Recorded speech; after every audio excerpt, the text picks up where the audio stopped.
Bonjour et bienvenue dans cette vidéo, j'espère que vous allez bien. Aujourd'hui, c'est le Cold Winter Challenge. Ça y est, l'hiver est bientôt de retour et du coup c'est le retour aussi du Cold Winter Challenge et j'y participe à nouveau cette année et du coup je vais vous présenter ma pile à lire. Cette année, c'est Laure de la chaîne L'Enluminé qui a repris le flambeau et qui s'occupe du challenge et elle a fait quelques modifications, notamment dans la durée du challenge, puisque cette année, le challenge dure 3 mois. Il va commencer le 1er décembre et il se terminera le 28 février. Et en plus, on a le droit à 4 menus plus un bonus qu'on peut utiliser pour switcher si jamais il y a un des menus qui nous intéresse moins. Et moi, c'est ce que j'ai fait. Donc j'ai choisi 3 menus plus le menu bonus pour remplacer le 4e menu qui m'intéressait moins. Donc je vais vous présenter ma petite pile à lire pour le challenge. J'ai trop hâte.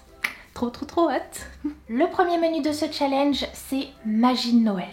Ça envoie du rêve. Avec sa première sous-catégorie Under the Mistletoe, où il faut lire une romance de Noël ou un livre feel good qui se passe soit à Noël, soit pendant l'Avent ou le jour de l'an. Et moi j'ai choisi un livre, en fait je ne sais absolument pas si c'est une romance de Noël ou un livre feel good de Noël, donc ça va très bien dans cette catégorie en tout cas. Il s'agit de Vous faites quoi pour Noël par Karen Pond, publié chez Pocket, livre qui me tente vraiment depuis des mois parce que j'en ai entendu parler en super bien et il est sorti en poche il y a quelques semaines, donc je me suis jetée dessus pour pouvoir le lire pour ce Cold Winter Challenge. C'est un livre où apparemment on va suivre un personnage nommé Pauline, on va aussi avoir affaire à un séduisant gardien d'immeuble et aussi à une vidéo compromettante. Le tout avec un sapin visiblement parce que ça se passe pendant Noël j'imagine, donc ça promet. La deuxième sous-catégorie de ce menu, c'est raclette. Ça donne trop faim. Avec les mots-clés qui sont famille, amis, secret. Et pour cette sous-catégorie, j'ai choisi de lire Mayana, le calendrier de l'Avent par Carbone et Pauline Berdal, publié chez Miss Jungle. C'est une bande dessinée que je trouve superbe jolie. Enfin, j'ai feuilleté les illustrations, elles sont trop canon. Et au niveau de l'histoire, c'est Mayana qui va trouver un calendrier de l'Avent pour elle à la maison. Et elle sait absolument pas d'où vient ce calendrier de l'Avent. Mais il y a un jeu de mots sur le calendrier de l'Avent puisqu'il s'écrit comme avant, comme le passé. Donc j'imagine qu'il y a tout plein de secrets et si j'ai bien compris, c'est vraiment tourné autour de la famille. Donc je pense que ça rentre très bien dans cette catégorie et j'ai très hâte de me plonger dans cette bande dessinée parce que ça a l'air vraiment tout mignon. La troisième sous-catégorie de ce menu, c'est Danse de la Fée Dragée, avec en mots-clés rêve, univers onirique, fantasy, fantastique. Pour cette sous-catégorie, j'ai choisi Christmas, le maître de la lumière par William V. Amaral, qui est un livre auto-édité que l'auteur m'a proposé. Et autant vous dire que quand on m'a proposé un livre avec Noël, avec une couverture comme ça, j'ai dit oui directement. Au niveau du résumé, on n'est pas du tout sur une histoire autour du rêve et d'un univers onirique, mais j'ai choisi ce livre pour cette sous-catégorie, déjà parce que j'avais très envie de le lire pour le Cold Winter Challenge, et ensuite parce qu'il correspond très bien au mot-clé fantasy, puisque en effet, dans cette histoire, on va suivre une île mystérieusement oubliée, une île qui était toujours enneigée. Et vu la couverture du livre, je fais des petites déductions comme ça, quoi. On passe au deuxième menu du Cold Winter Challenge qui est Hiver mystérieux avec sa première sous-catégorie Yule. Et là il faut lire tout ce qui est mythologie, légende, divinité. Et je vous avoue que c'était la sous-catégorie qui me posait vraiment le plus de problèmes. Genre quand j'ai préparé mon challenge, c'était la seule sous-catégorie qui était vide. Et il se trouve que le lendemain du jour où je préparais mon challenge, j'ai reçu le livre idéal dans ma boîte aux lettres. Genre ça pouvait pas tomber mieux. Et le livre en question, c'est Sous les sabots des dieux, qui est le dernier Céline Chevet publié aux éditions du Chat Noir. Donc là, bon, hein, on parle de dieu dans le titre et on se situe au niveau de l'histoire en Corée. Et on va nous parler d'une prêtresse notamment qui va devoir faire des choix. Visiblement, on est dans un univers avec un petit peu de politique, un petit peu de trahison, enfin des petites choses comme ça. Donc ça m'attire pas mal, surtout que c'est de Céline Chevet et le dernier livre que j'ai lu d'elle, je l'ai vraiment beaucoup aimé, c'était Les Chaînes du Silence et c'était un superbe livre. Donc celui-ci, franchement, je ne sais pas à quoi m'attendre, mais à mon avis, il peut vraiment me plaire connaissant l'autrice. Deuxième sous-catégorie de ce menu, Reine des Neiges. Quel nom parfait. Femme de pouvoir, féminisme ou sorcière. Et pour cette sous-catégorie, j'ai choisi Béni soient vos entrailles par Marianne Stern, publié chez les éditions du Chat Noir, puisque on va suivre l'histoire d'une sorcière qui aime beaucoup traîner dans les cimetières. On se situe également lors du solstice d'hiver, donc c'est le livre parfait pour la saison. Et puis un petit livre de sorcière, ça fait toujours du bien. Troisième sous-catégorie de ce menu, New Year's New Me, avec en mots-clés métamorphose, transformation, évolution. Et là j'ai choisi Mission Hygge par Caroline Franc, publié chez Pocket, tout simplement parce que notre héroïne qui s'appelle Chloé va devoir faire un voyage au Danemark, dans la ville la plus heureuse du monde, et visiblement ça va totalement la transformer. Elle va vraiment évoluer, ça va vraiment être pas une New Me mais une New Chloé, et du coup je trouvais que ça allait très très bien dans cette catégorie. On passe au troisième menu du challenge qui est Marcher ensemble dans la neige, avec sa première sous-catégorie qui est Reine du Père Noël, où là il faut lire tout simplement tout ce qui est animaux, nature, écologie. Pour cette sous-catégorie, j'ai choisi L'ours et le rossignol de Catherine Arden, publié chez Folio SF. Tout simplement déjà parce qu'il y a 2 animaux dans le titre, et aussi parce qu'on va parler de forêt.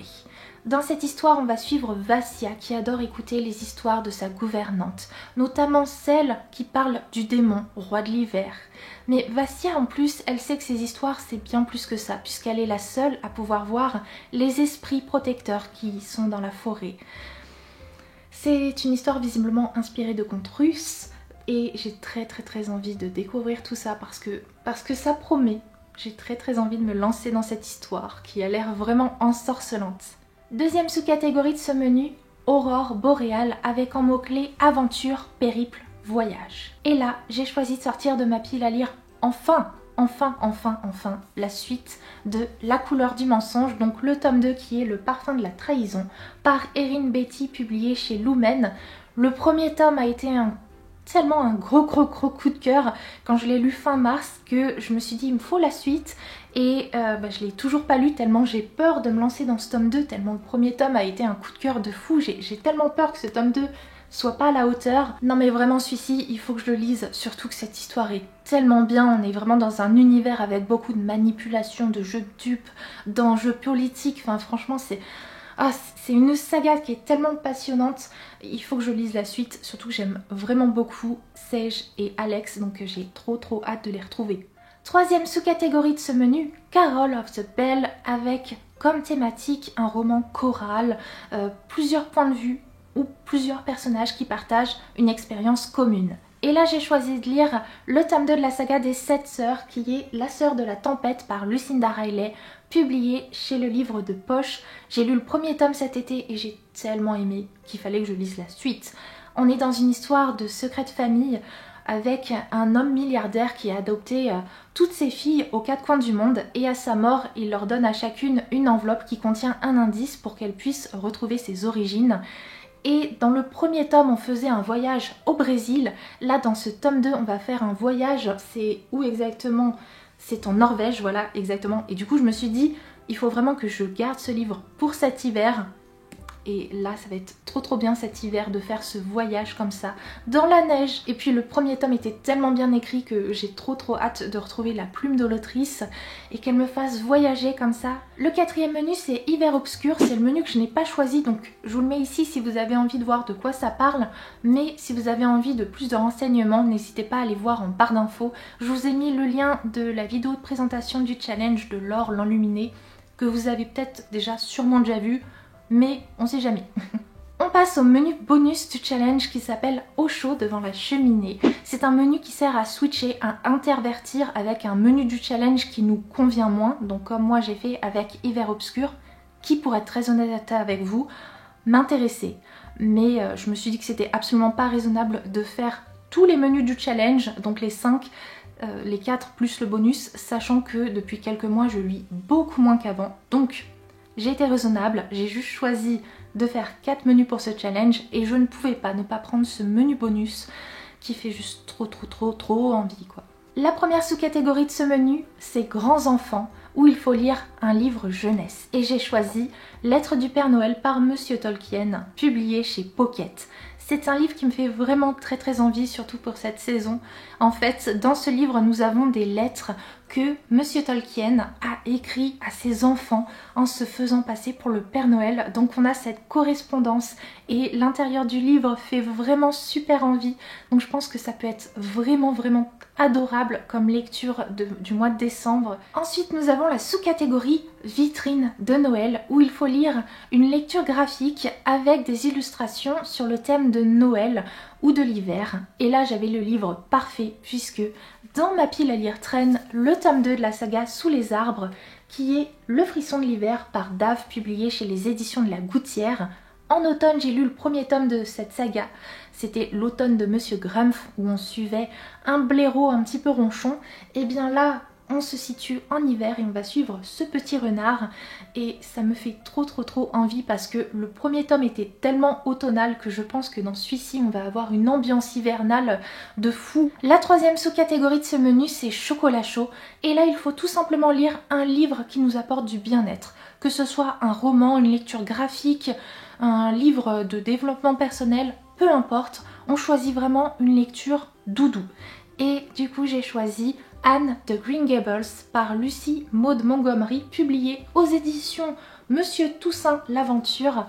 Il vient juste de sortir dans cette édition reliée et tout, qui est trop jolie, et du coup j'ai trop envie de me plonger dans l'histoire de Anne parce que j'ai adoré la série qui était vraiment une série doudou pour le coup, et je pense qu'avec le livre ça va être pareil, et la série me manque tellement que je me dis que le livre ça peut être vraiment un bon moyen de compenser et de me retrouver dans cet univers qui me plaît tellement. Voilà pour ma pile à lire du Cold Winter Challenge pour cette année. Il me tarde vraiment de me plonger dans ces livres, ils me font tellement envie, ils ont l'air trop bien. Ah là là. Si vous participez vous aussi au Cold Winter Challenge, je vous souhaite un très bon challenge et je nous souhaite à tous, qu'on participe au challenge ou pas, de très bonnes lectures hivernales.